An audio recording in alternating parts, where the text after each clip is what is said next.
Merci pour votre ponctualité. Les séquences se suivent mais ne se ressemblent pas en cette journée anniversaire des 30 ans d'ECMA. Nous nous retrouvons maintenant pour une masterclass d'aide à la vente spéciale facturation électronique. Elle est animée par Dominique Perrier, expert comptable et commissaire aux comptes, que je vous demande d'accueillir très chaleureusement.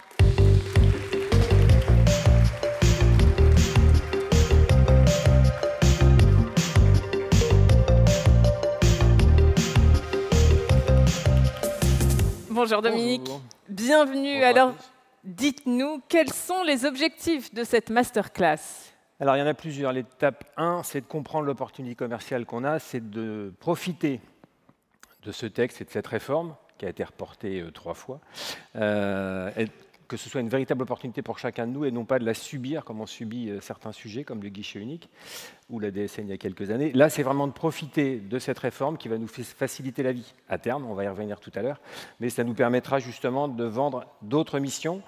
Le tout dans tout ça, c'est d'arriver à proposer une offre structurée à nos clients et d'abord commencer par le cabinet, bien maîtriser le sujet pour arriver demain. Stéphane en a parlé un peu ce matin. On aura d'autres choses à vendre et d'autres choses à faire une fois que tout fonctionnera. Et là, ce sera pas que du bonheur, mais presque. Donc avançons sur le sujet et ce sera une bonne nouvelle. Voilà, donc l'idée, c'est comprendre l'opportunité commerciale. C'est un terme qu'on a du mal à utiliser dans la profession. Acquérir une méthode structurée, bien sûr. Donc on va en parler aussi au fur et à mesure de cette conférence, et puis proposer les bonnes missions, parce qu'on ne peut pas tout proposer non plus, et on regardera ensemble les différentes missions qu'on peut réaliser. Alors, quelles sont les grandes étapes de mise en œuvre de la réforme pour la clientèle des cabinets comptables, essentiellement composés de TPE, PME? Alors, je vais juste reprendre le calendrier, même s'il a été dit sur la conférence d'avant, celle d'avant-avant, on en parle depuis ce matin, on va le reprendre quand même, parce que c'est important de bien comprendre de quelle date on parle. Donc, 1er septembre 2026, les grandes entreprises, globalement 8200 sociétés en France, vont émettre leurs factures au format électronique.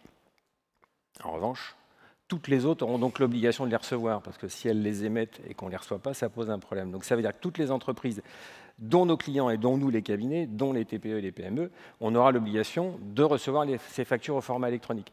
J'insiste sur ça parce que je pense que tout le monde en est conscient dans la salle, mais ce n'est pas un PDF. Une facture électronique. Donc, ça veut dire que les mails vont disparaître. Ça veut dire que dès 2026, les factures d'énergie, de téléphonie, entre autres, on les recevra sur des fameuses plateformes. Et donc, d'ici là, parce que le 1er septembre 2026 n'est qu'une date butoir, on n'est pas obligé d'attendre tous pour le 31 août y passer. Ça va être un peu comme les retours de vacances, ça va être compliqué au péage. Donc ça va bouchonner? Ça va bouchonner largement, et il vaut mieux anticiper et commencer à choisir sa PDP. J'en profite sur ce sujet-là, sur le choix de la PDP. Dans mes fonctions à l'ordre, on travaille sur le sujet. Vous savez que la DGFiP et le FNFE nous ont autorisé, nous, experts comptables, à avoir un mandat pour faire le choix de cette PDP pour nos clients. On va envoyer demain ou après-demain une lettre à la profession dans laquelle vous aurez le mandat, l'opt-in, c'est comme ça que ça s'appelle, puisque je vous rappelle que le client a l'obligation de faire un choix explicite. On ne peut pas choisir pour lui, comme c'est fait par certaines organisations autour de la profession, qui font signer des conditions générales de vente, et puis on se retrouve à avoir choisi une PDP sans le savoir. Donc là, l'objectif pour nous, c'est de réaliser cette mission-là pour nos clients. Dans cette fameuse lettre à la profession, vous verrez, il y a un exemple de courrier ou de mail pour envoyer à vos clients, leur expliquant de quoi il s'agit, et qu'ils nous autorisent. Donc, ils nous mandatent clairement pour choisir leur PDP, même si vous-même, aujourd'hui, n'avez pas choisi de PDP. Je ne sais pas si je suis clair sur le sujet. C'est vraiment d'avoir dit à nos clients, vous inquiétez pas, on va s'en occuper, et vous nous faites confiance. Alors je ne vais pas reprendre, je vais le reprendre d'ailleurs. Les chiffres qu'on a tous les ans au Congrès, le taux de satisfaction des entreprises par rapport à nous, on nous aime bien, donc c'est sympa de le dire. Taux de satisfaction, dernier congrès, 85-90% de taux de satisfaction des entreprises vis-à-vis de leur expert comptable. Donc c'est une excellente nouvelle. Et donc si on envoie ce fameux mandat, ou si on fait signer ce fameux mandat à nos clients, on n'aura pas de difficulté. Ils accepteront de signer pour qu'on puisse choisir pour eux, sans avoir pris aujourd'hui de choix précis sur les PDP. Stéphane en a parlé, Benjamin aussi sur la conférence d'avant. Aujourd'hui, il y a 95 PDP préautorisés, mais on n'a pas la liste précise de celles qui vont être vraiment autorisées d'ici la fin de l'année. Il peut y avoir des modifications, donc il ne faut pas se tromper non plus sur le choix de sa PDP. Donc, voilà, donc 2026, on reçoit les factures, et donc d'ici là, il faut qu'on choisisse une PDP, et entre-temps, vous aurez un mandat pour pouvoir le faire pour vos clients. N'oubliez pas d'en choisir une pour vous, ça peut être utile aussi. Et deuxième grande échéance pour nous et nos clients, et là pour l'économie de manière générale, 1er septembre 2027, obligation d'émettre ces factures au format électronique, et donc de choisir éventuellement une seconde PDP pour envoyer ces factures. Je parle de factures, mais il n'y a pas que les factures, il y aura aussi l'obligation de transmettre les recettes des entreprises qui fonctionnent avec du B2C et qui n'ont pas de facture puisqu'elles sont sur des flux ou des paiements. L'exemple du boulanger dont on parlait tout à l'heure, lui n'émettra pas forcément de facture, mais il aura l'obligation de remonter ces informations de chiffre d'affaires. Alors on sait que la facturation pour les entreprises, c'est un vrai sujet, elles sont confrontées à certaines difficultés. Est-ce que vous pouvez nous en dire plus? Alors, la dernière phrase, je ne l'aime pas. Mais ce n'est pas grave, elle est sur le slide, on va la lire quand même. Les entreprises vont gagner du temps et de la productivité. Alors oui, à terme. Je pense que sur les deux, en tout cas jusqu'à 2027, il faut que je sois poli, hein, c'est ce qu'on a dit tout à l'heure. Oui, c'est ce qu'on s'est dit en répétition, donc on évite les gros mots. On va éviter les gros mots. Donc ça va être un vrai bazar. Pourquoi? Parce que vous allez recevoir des factures. Les grandes entreprises, ce n'est pas un problème. Que ce soit l'électricité, entre guillemets, la téléphonie et tout ça, il n'y a pas 50 fournisseurs et on va bien recevoir les factures sur nos fameuses PDP. En revanche, vous allez avoir des entreprises, et je pense que c'est une bonne idée, qui vont commencer à émettre d'elles-mêmes leurs factures dès maintenant parce que ce n'est pas interdit. Les deux dates 26-27 ne sont que des dates butoirs. Oui. Et donc vous risquez de recevoir pour vous-même, mais aussi dans les comptabilités de nos clients, des factures sur la PDP, peut-être par mail et peut-être sur la box.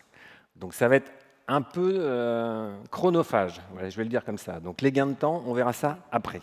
Ce n'est pas du tout pour aujourd'hui. En revanche, ce qui veut dire qu'une fois qu'on a compris cet élément-là, qu'on a compris les PDP, les dates et ce que je viens d'évoquer là sur la difficulté temporaire qu'on aura à un moment donné, ça ne restera que temporaire, donc ce n'est pas très grave. L'objectif là, c'est de se mettre côté client et côté fournisseur. Pour le client, où est-ce que je vais transmettre les factures et comment? Donc c'est d'expliquer à ses clients que ça va être sur une PDP, qu'il va falloir... S'ils ont un logiciel de facturation, est-ce que ce logiciel de facturation a bien les évolutions nécessaires pour pouvoir émettre des factures au format Facturix, qui sera le format général et générique sur toutes les PDP? Est-ce que j'ai l'obligation d'utiliser une plateforme?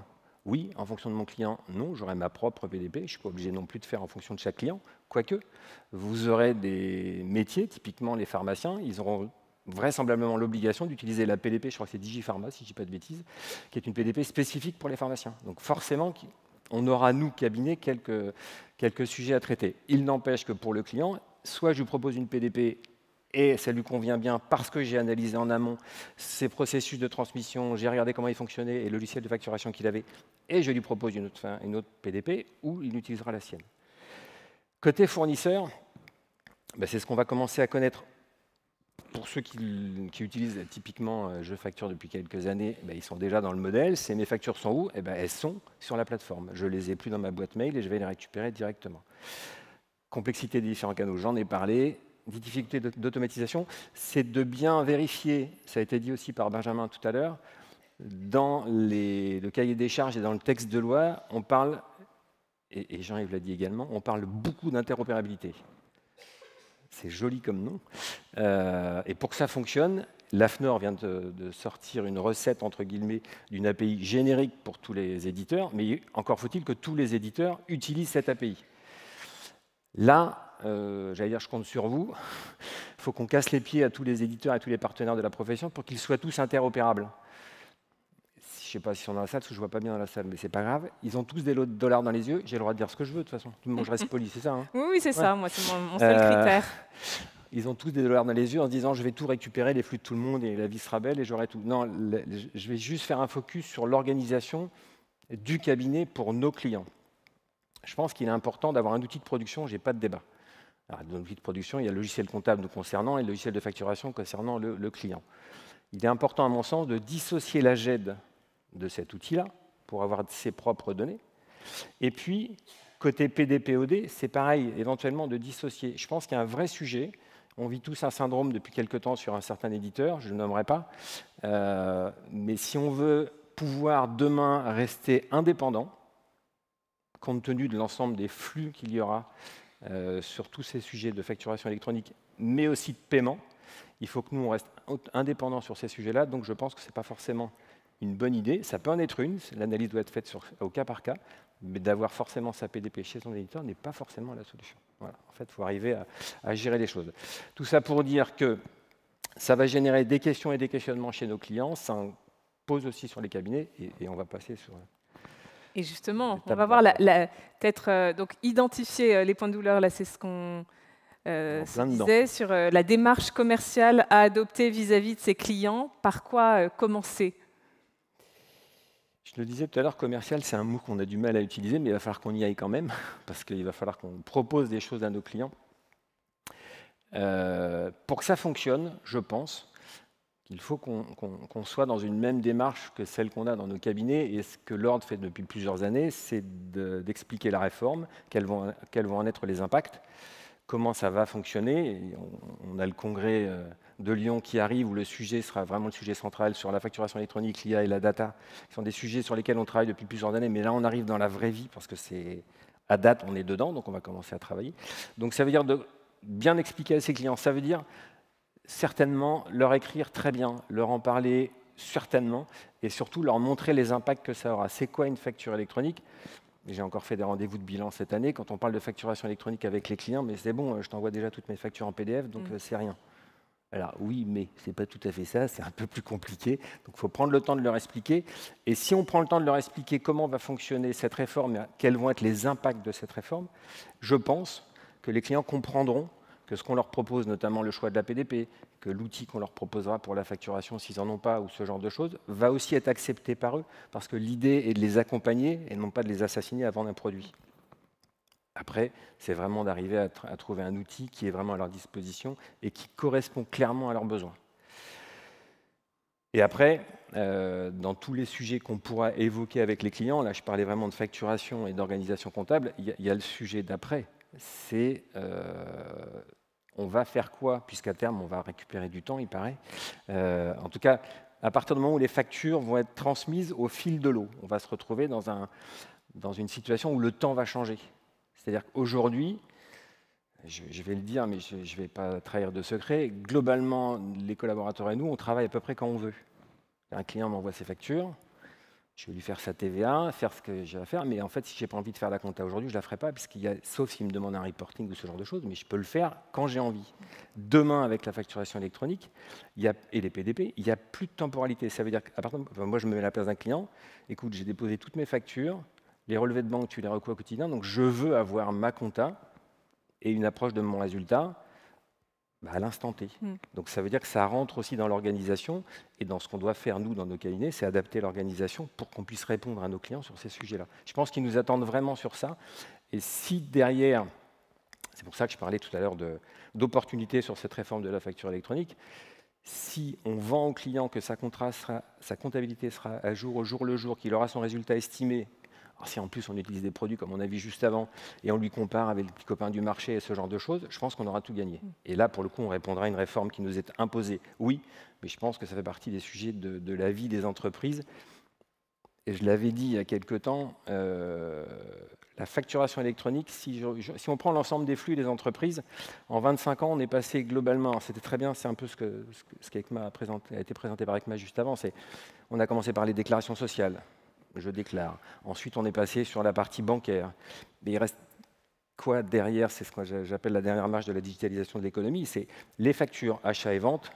On parle des deux parce qu'il faut bien les dissocier, mais a priori, c'est le même document. Chez un, c'est un client et chez l'autre, c'est une facture de vente.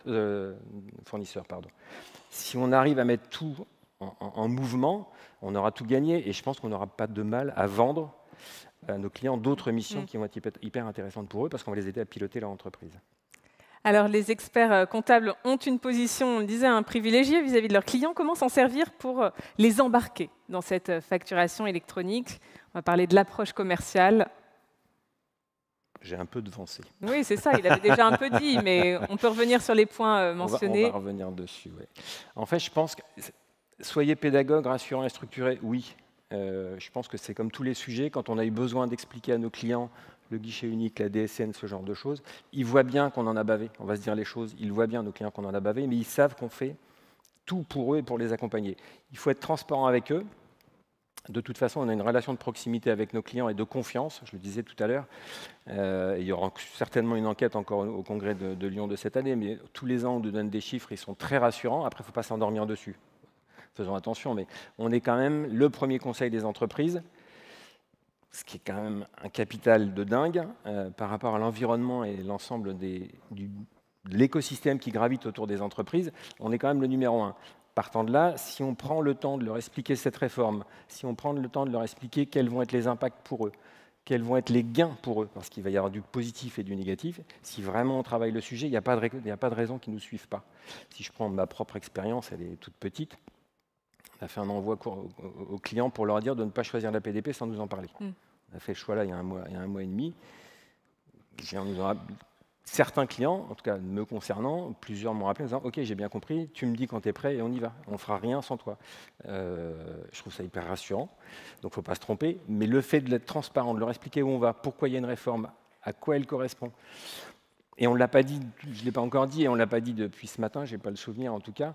L'origine de la réforme, ce n'est pas franco-français. Stéphane en a parlé un peu, c'est un truc international. Ce n'est pas venu par hasard, ce n'est pas juste Macron en 2007 en tant que ministre des Finances, il dit tiens, on va se faire plaisir, on va faire la facture électronique. Ce n'est pas ça du tout. C'est un schéma global, mondial, pour éviter la fraude. Alors ça ne marche pas si bien que ça, peut-être qu'un jour on y arrivera, c'est pour éviter le trafic de drogue, entre autres, et tout ce qui se passe à côté. Et derrière tout ça, ça veut dire aussi un impact chiffré important pour le gouvernement. Ils ont du mal à boucler les budgets tous les ans. Alors, je ne dis pas qu'il y a tant que ça, mais la fraude à la TVA, des chiffres qu'on nous donne, c'est entre 15 et 20 milliards par an. Moi, je veux bien, mais à leur place, j'y serais allé depuis un moment. Je ferme la parenthèse. Et ça, il faut l'expliquer aux clients. Parce que si on leur explique pourquoi la réforme, elle est là, ce n'est pas une contrainte de plus. À l'instant T, ça va en être une, mais derrière, si on leur explique les gains, si on leur dit ta compta sera au jour le jour, je pourrais te donner des éléments et on pourra piloter ensemble ta structure, bien évidemment qu'ils auront plus de facilité à se concentrer sur ce qui va se passer.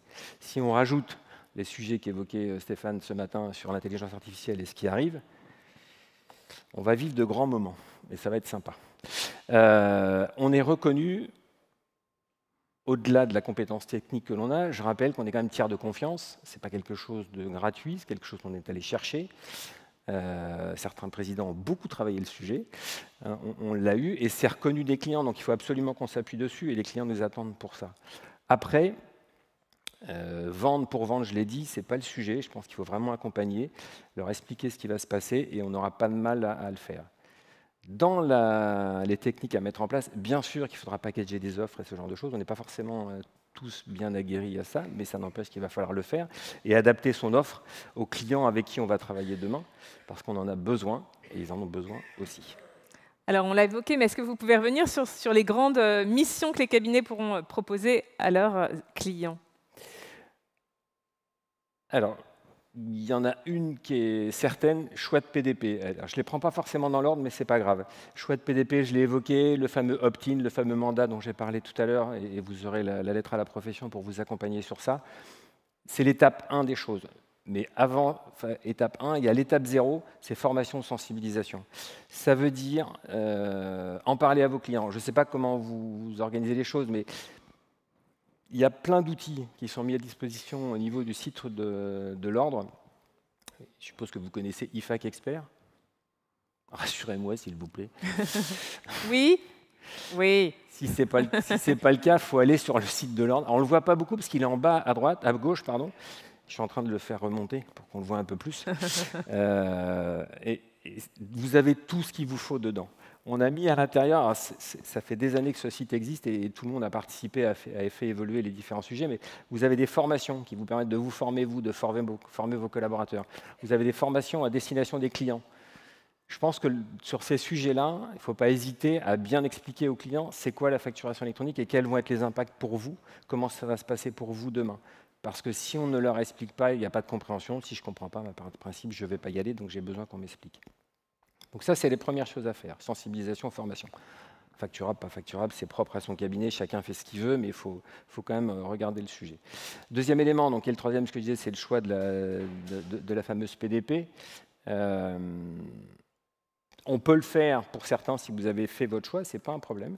Mais c'est vrai que là, il faut regarder un peu ce qui va se passer sur les mois qui viennent. Et puis, le fameux mandat dont je parlais. Chaîne de facturation et de paiement, c'est de pouvoir proposer à nos clients de les accompagner sur le choix, pour ceux qui font des factures forcément, le choix d'un outil de facturation efficace, non pas de prime abord, mais plutôt efficace par rapport à leur organisation et par rapport à leurs propres outils, pour ne pas se tromper et leur mettre quelque chose de super sur le papier, voire même techniquement, mais qui ne correspond pas du tout à leurs besoins. Ce n'est pas la peine non plus de survendre des choses. Donc je pense qu'il faut aussi prendre le temps de le faire. Parler de paiement, parce que sur les PDP, ça a été évoqué aussi depuis ce matin, c'est que vous avez deux éléments importants. On parle globalement de PDP, mais en fait, il faudrait distinguer PDP, feu, PPF, et OD, si je devais dissocier les deux.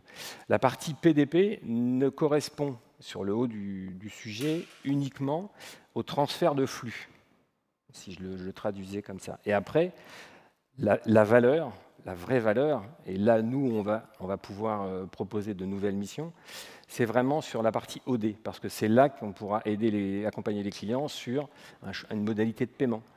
Prendre un outil de PDP global qui permet d'avoir une possibilité de faire des paiements ou de gérer des encaissements, ça fait partie des choses qu'on pourra proposer à nos clients, parce que derrière, on pourra les accompagner sur un certain sujet. Au-delà de la gestion comptable, c'est certainement de les accompagner sur la gestion de la trésorerie ou la gestion administrative de leur organisation. Il y a certains clients qui aujourd'hui font des factures sur Excel, sur Word, papier. Alors pour la petite histoire, dans le premier texte de loi, il avait été noté précisément que les factures Excel, Word et papier allaient être interdites. Ça a été enlevé.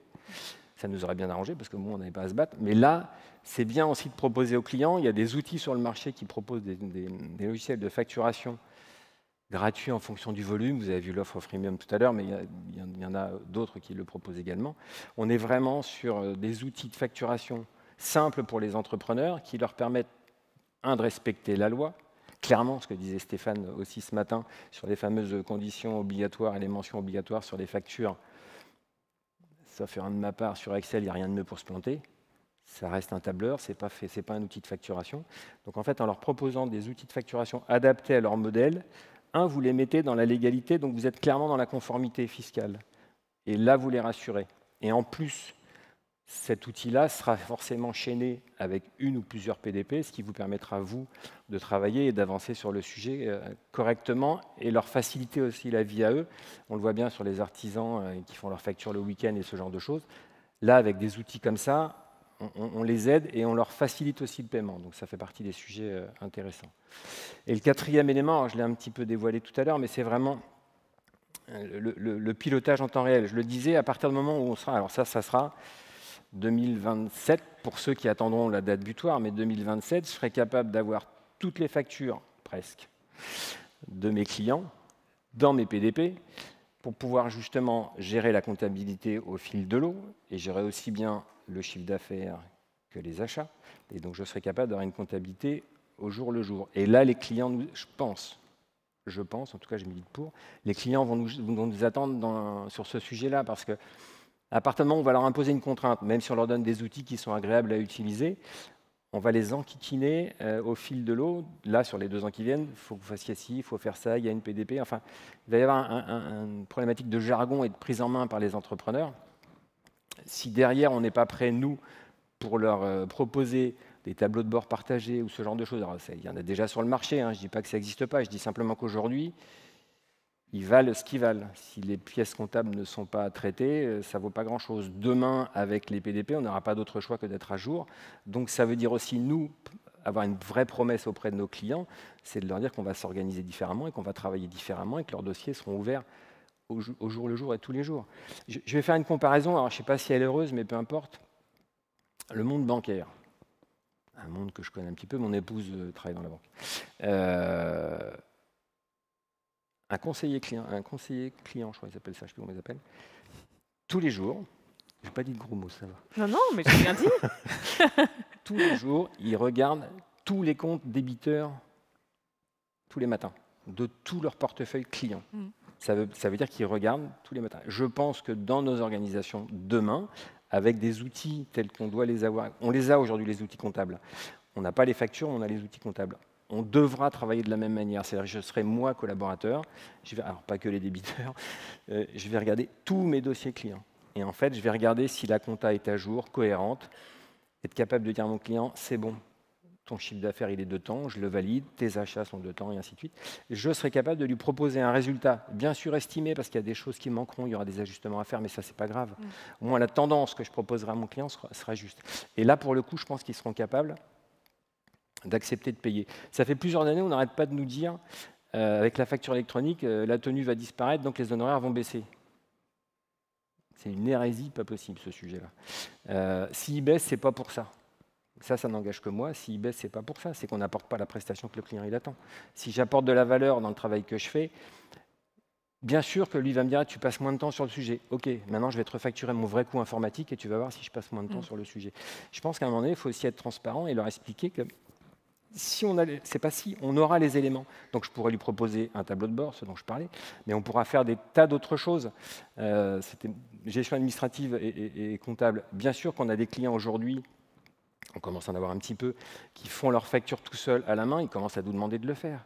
C'est partie des missions qu'on peut proposer à nos clients. Si je fais des factures, il n'y a pas de raison que je ne la dépose pas sur la PDP une fois qu'il l'a validée. Il n'y a pas de raison que je ne gère pas non plus derrière le paiement pour lui ou l'encaissement pour lui. Donc il y aura des mandats à mettre en place, il y aura des choses à faire. Mais ça n'empêche que le travail est là pour demain. Et je pense qu'on parle de full service et je suis tout à fait d'accord. Il y a plein de choses qu'on pourra proposer et qui permettront aux entreprises d'avoir des vrais indicateurs et un vrai suivi, un vrai accompagnement sur le sujet, au-delà de les TVA sont faites et elles sont justes. Et voilà, je pense qu'il faut...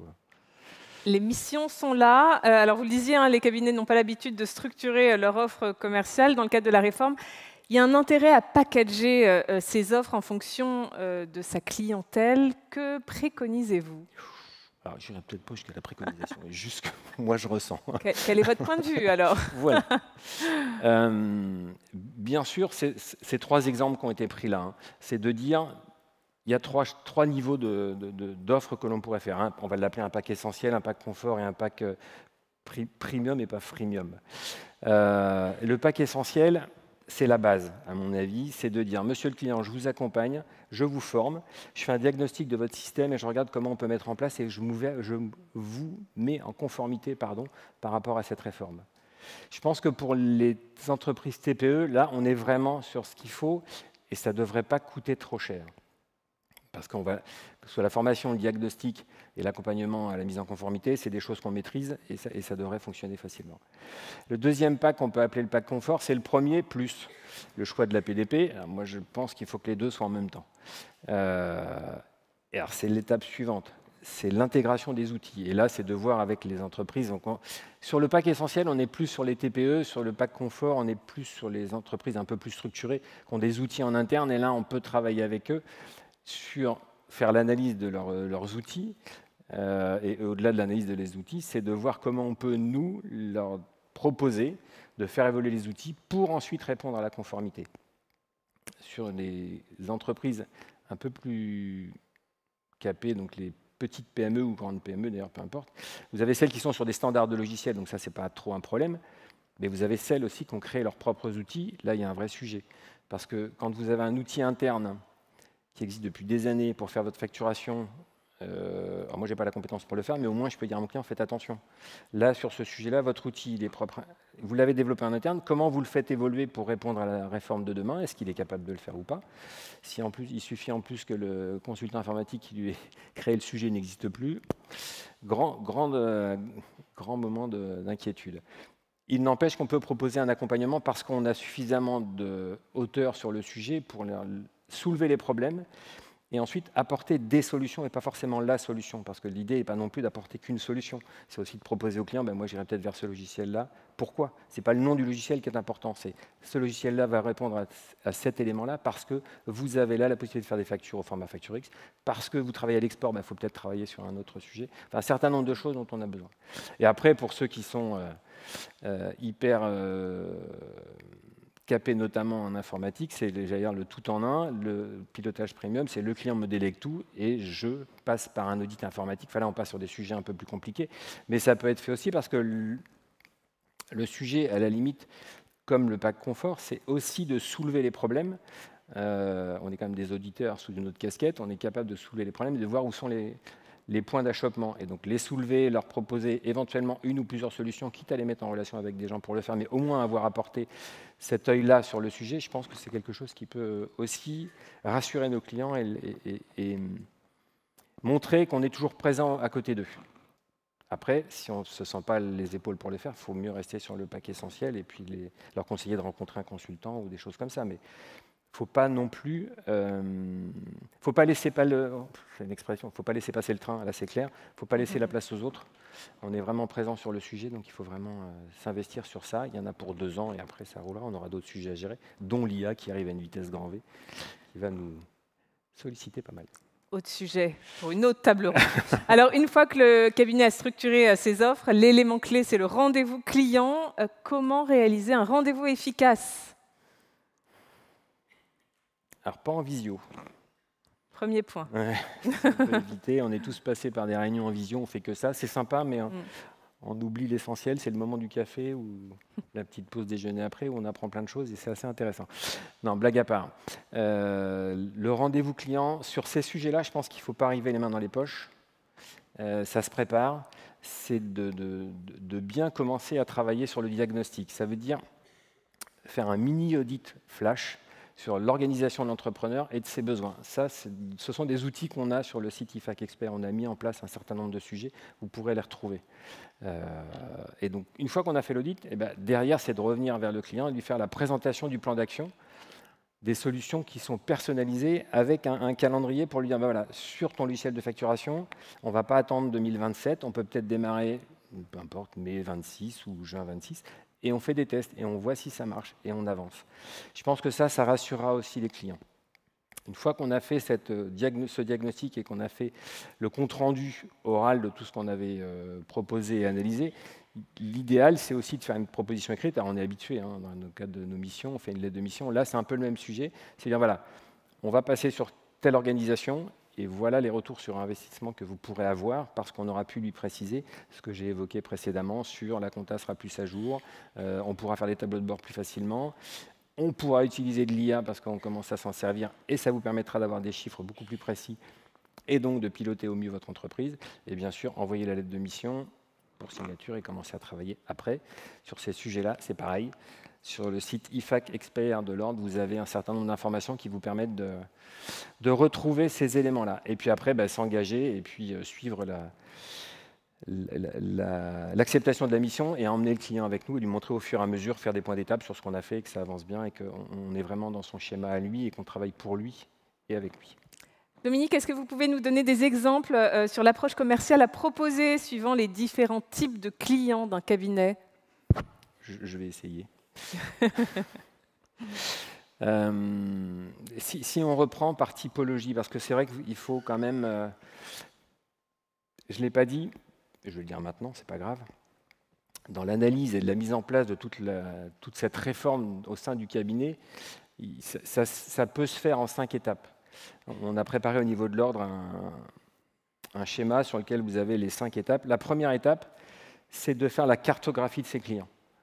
Vous avez l'outil qui est surtout, je fais de la pub sur IFAK, je ne fais rien, c'est dommage. Mais, et vous avez un outil qui vous permet de sectoriser vos clients en fonction de la taille du client, en fonction de son... il a des espèces, pas des espèces, il a une caisse, pas une caisse, enfin, un certain nombre de sujets. Et une fois que vous avez fait cette cartographie, vous allez vous rendre compte de l'organisation de vos clients et de votre portefeuille. Sur une certaine partie, vous aurez peut-être un travail à faire sur les, alors j'en ai pas du tout parlé, mais on va en parler maintenant, sur les logiciels de caisse. Est-ce qu'ils sont bien à jour? Est-ce qu'ils ont les bons outils pour pouvoir faire les choses demain? Parce qu'on parle de facture et de facturation électronique, mais ça englobe la déclaration du chiffre d'affaires à partir du 1er septembre 2027 par décade, je le rappelle. Ça va nous occuper aussi, ça. Et une fois que vous avez fait cette cartographie et que vous avez trouvé l'organisation que vous pouvez mettre en place chez vos clients, vous pouvez aller vers 3 typologies de clients. Alors, il y en a sûrement d'autres, mais là, on a pris les grandes. La TPE artisanale, ce qui est clair, il y a des irritants et puis des choses qui peuvent les aider. Donc, les irritants, là, c'est clair, si on prend les TPE artisanales, en général, il manque de temps. Je ne suis pas certain que ce soit les seuls à qui il manque du temps. Mais globalement, chez eux, c'est un vrai sujet. Je le disais tout à l'heure, ils ont tendance à faire leur facture le week-end sur leur temps de repos. Donc là, manque de temps et de compétences techniques. Il n'y a pas de jugement. C'est juste que ce n'est pas du tout leurs outils et leur façon de faire. Je ne veux pas parler de la boîte à chaussures quand on parle de la compta, mais un certain nombre d'entrepreneurs, c'est vraiment, ils ont la phobie administrative. Donc ça peut être compliqué. Et là, c'est donc de leur proposer une offre adaptée, pas de clé en main, avec une petite formation dédiée sur les différents outils de facturation s'ils veulent le faire, et puis la partie gestion administrative, et peut-être la PDP s'il y a besoin de les former. Après, on peut aussi leur proposer un accompagnement et le faire pour eux. Bon, il y a une rémunération, bien sûr, mais on peut les aider aussi à réaliser leurs factures pour demain. Ensuite, vous avez la deuxième offre qu'on pourrait prendre, c'est la PME industrielle. L'artisan TPE, il n'y a pas 500 factures par an, sauf erreur de ma part, mais on est plutôt sur des modalités assez inférieures. Si on prend le deuxième cas, donc la PME industrielle, là on est sur il y a un volume de factures important, tant en entrée qu'en sortie. Et donc là, le vrai sujet et l'offre adaptée, c'est vraiment de trouver un système d'automatisation complète pour que ce soit fluide avec la PDP. Et là, pour ces clients-là, il est possible que c'est une PDP autre que celle que vous avez prévue pour la majorité de vos clients. Je pense qu'il ne faut pas croire qu'on va avoir une PDP et tout le monde va y passer. C'est pas du tout, je ne pense pas que ça va se passer comme ça. On risque d'en avoir sur l'ensemble de nos clients, entre les métiers spécialisés, typiquement les pharmaciens dont je parlais tout à l'heure, et puis d'autres secteurs, typiquement le secteur industriel, il vaut mieux aller sur une PDP qui est plus adaptée que certaines.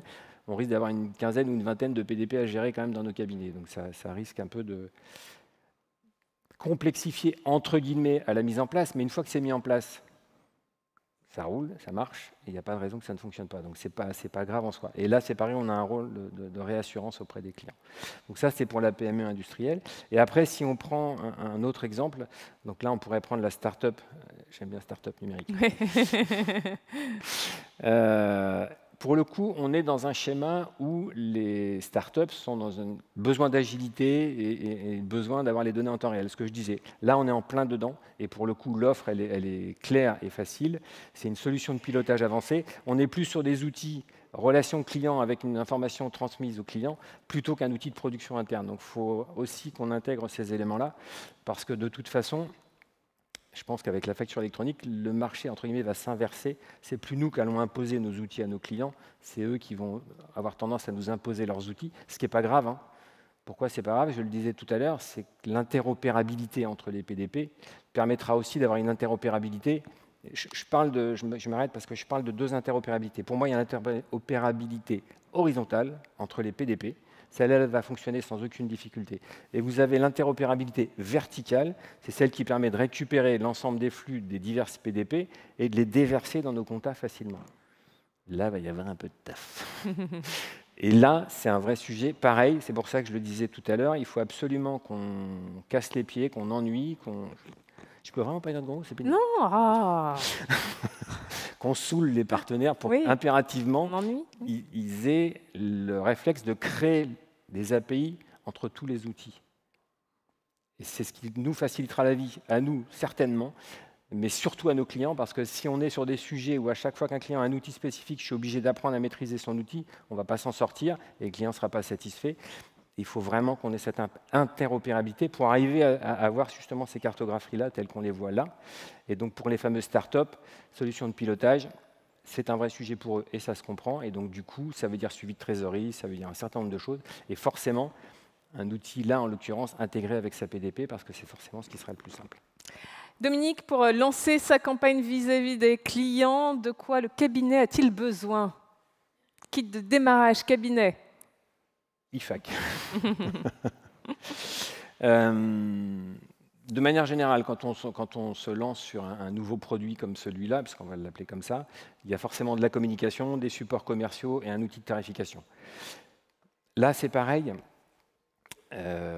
N'attendons pas le 1er septembre 2026 ni 2027, commençons à travailler le sujet dès maintenant. Et vous avez dans IFAC Expert un certain nombre d'outils. Je parlais tout à l'heure du l'outil de cartographie, mais vous avez aussi des fiches qu'on a préparées. Alors, ce sont des fiches métiers, mais ça permet d'expliquer au client comment on va fonctionner, quels vont être ses impacts à lui, compte tenu de son activité, de l'arrivée de la facture électronique. prendre deux exemples. Je prends le café, hôtel, restaurant.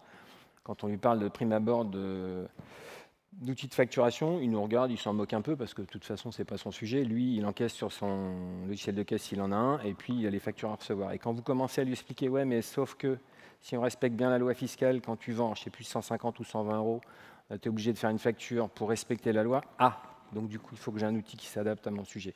Donc on a fait des fiches sur ce sujet-là. On a fait la même chose. On parlait de SCI tout à l'heure. Les SCI vont, pour certaines, être concernées par la facturation électronique. Donc la propale qui est faite sur la proposition financière qui a été faite sur la conférence d'avant répond super bien pour les SCI, parce qu'elle est gratuite pour le coup. Et aussi, c'est de répondre et de faire comprendre à nos clients, pour le coup, qui ne sont pas forcément des entrepreneurs, mais qui sont des particuliers, qui ont des locaux commerciaux à louer, ils sont aussi concernés par la facturation électronique. Donc ce sujet-là, c'est traité, et ça fait partie des supports commerciaux dont on parle là. Dans la communication, bien sûr, des mails. Il y a un moment donné, trop de mails, tu le mail. Les réunions clients peuvent être intéressantes pour leur expliquer la réforme, les services qu'on peut proposer et comment on peut accompagner les clients sur ce sujet. Les outils de tarification, bien sûr, je pense, c'est pareil, ça n'engage que moi, le choix du mandat, le choix de la PDP via le mandat, je pense que c'est quelque chose qu'il faut faire gratuitement, à mon sens. C'est aussi une preuve vis-à-vis des clients qu'on les accompagne et qu'on verra plus tard pour les aider. Après, il faudra tarifer. Si je fais les factures pour mes clients, ça peut être une tarification à la facture, ça peut être en volume. C'est un choix à faire, mais il faut être précis sur le sujet pour que le client sache où il va et comment on peut l'accompagner sur ces différents sujets. Donc c'est vrai que ça redemande à se reposer sur je communique comment, sur quoi. Donc j'informe, j'explique clairement les impacts que mes clients vont avoir et comment moi je vais pouvoir les aider. Les supports commerciaux, vous en avez plusieurs et je l'exposais sur IFAC, vous en avez un certain nombre. Et vous avez dans le kit du démarrage du cabinet, je l'ai dit tout à l'heure, le document qu'on a créé à l'ordre, le passage à la facturation électronique en 5 étapes. C'est un document, alors on a envoyé à la profession il y a 1 mois et demi ou 2 mois, je ne sais plus, le dépliant qu'on avait fait pour que chacun puisse le présenter à ses clients. On a repris cet élément-là et grâce à la com du Conseil national, on a pu faire un document interactif, c'est-à-dire que quand je me déplace sur le document, ça me renvoie directement sur le IFAC Expert, pour, par exemple, la cartographie ou la fiche X ou Y. Enfin, il y a un certain nombre de choses qui ont été mises en place. Et outils de tarification. L'aide de mission, bien évidemment. On est dans un métier où la lettre de mission est primordiale et encore plus sur ces sujets-là. Donc, il faut impérativement la mettre en place et la proposer à nos clients. Dernière question, Dominique, quelques mots sur la manière dont le Conseil national de l'ordre accompagne les cabinets. Prochaine intervention. C'est pas tout de suite. Non, je plaisante. Donc, on accompagne sur ce que je disais, le fameux site IFAC Expert. Si vous ne le connaissez pas, prenez le temps d'y aller, présentez-le à vos collaborateurs. On est sur un vrai outil. Il y a des tas de choses qui ont été faites en partant de la cartographie de vos clients, qui est un sujet hyper important. Des séances de formation, hyper importantes aussi. N'oubliez pas d'aller sur Fuse Expert également, puisque vous avez un certain nombre de webinaires qui sont en ligne en permanence, dont celui qui a été fait il y a 1 mois et demi avec monsieur Rabineau de la DGFIP, le monsieur de la IFE et, je ne me rappelle plus de leur nom, ça va, monsieur Eustache, et Cyril Sautreau du FNFE. On a fait un point d'étape. Vous aurez l'étape suivante, donc l'épisode 2 de cette série au Congrès, puisque les rapporteurs ont souhaité faire une conférence sur la facture électronique ensuite sur ce sujet-là, donc on en reparlera à ce moment-là. Et ces messieurs seront sur la prochaine table ronde dans 15 minutes. Impressionnant. Je vais essayer de ne pas dire trop de bêtises alors. Donc voilà, il y a ces éléments-là. Après, vous avez toutes les fiches dont on a parlé. Vous avez des kits de communication pour les collaborateurs et pour les clients. Vous avez également le fameux mandat, j'en ai parlé. Mais il y a tellement de choses en fait qu'il faudrait prendre le temps d'y aller. Regardez bien, et il y a un dernier élément que je souhaitais évoquer avec vous, c'est le GSN, le guide des solutions numériques, qui évolue de jour en jour, sur lequel on fait un focus sur 2 éléments. Un, sur la sécurisation de l'écosystème, entre guillemets, c'est-à-dire de voir comment sont organisés nos éditeurs partenaires d'un point de vue sécurisation et plein de choses. Donc ça, c'est un des éléments qui continuera à évoluer. Et on a fait dans ce guide une analyse comparative des PDP Alors, c'est sur questions aux éditeurs et PDP et qui nous répondent. Mais on vous donne un certain nombre de critères qui vous permettent de vous dire tel PDP, voilà, elle répond à ça, elle répond à ça, elle répond à ça. Vous pouvez la lister. Et là, pour le coup, quand vous allez sur le site de l'ordre, ça doit être le 3e bouton partant du centre vers la droite. Ça ressemble à une cassette. C'est juste à côté. Vous avez un GS, c'est le guide des solutions numériques, où là, on reprend l'ensemble des éléments dont je viens de vous parler. Et c'est vrai que pour choisir votre PDP, c'est plutôt bien fait. Oui, c'est bien fait et c'est à jour tous les jours. Donc quand on a des informations complémentaires concernant un éditeur, on le met à jour et vous verrez que certains répondent à un certain nombre de critères. Bien sûr, Benjamin l'a présenté tout à l'heure sur les règles des PDP par rapport à la DGFiP et à Bercy. Il y a un minimum obligatoire et par rapport au texte de loi, mais il y a aussi certaines qui ont des choses en plus ou en moins, donc à regarder, ça va jusqu'à qui est propriétaire de la PDP, c'est toujours intéressant de savoir que c'est un Chinois qui est propriétaire d'une PDP française. Je vais faire la parenthèse, mauvais goût. Donc voilà ce que l'Ordre fait pour vous, on continue à travailler et vous avez un superbe congrès qui se prépare, on a 2 rapporteurs avec nous sur ces sujets de facturation électronique et là vous aurez, en plus de tous ces éléments-là proposés par le Conseil national, des ateliers, des présentations et des grandes conférences sur tous les sujets. Donc n'hésitez pas à venir nombreux. Merci beaucoup, Dominique Perrier. On peut vous applaudir. Merci. Merci pour cet éclairage très complet. Et il est temps maintenant de marquer une pause avant de reprendre sur ce sujet brûlant de la réforme de la facturation électronique. Profitez-en, échangez entre confrères et consoeurs et on se retrouve à 16h30. À tout de suite.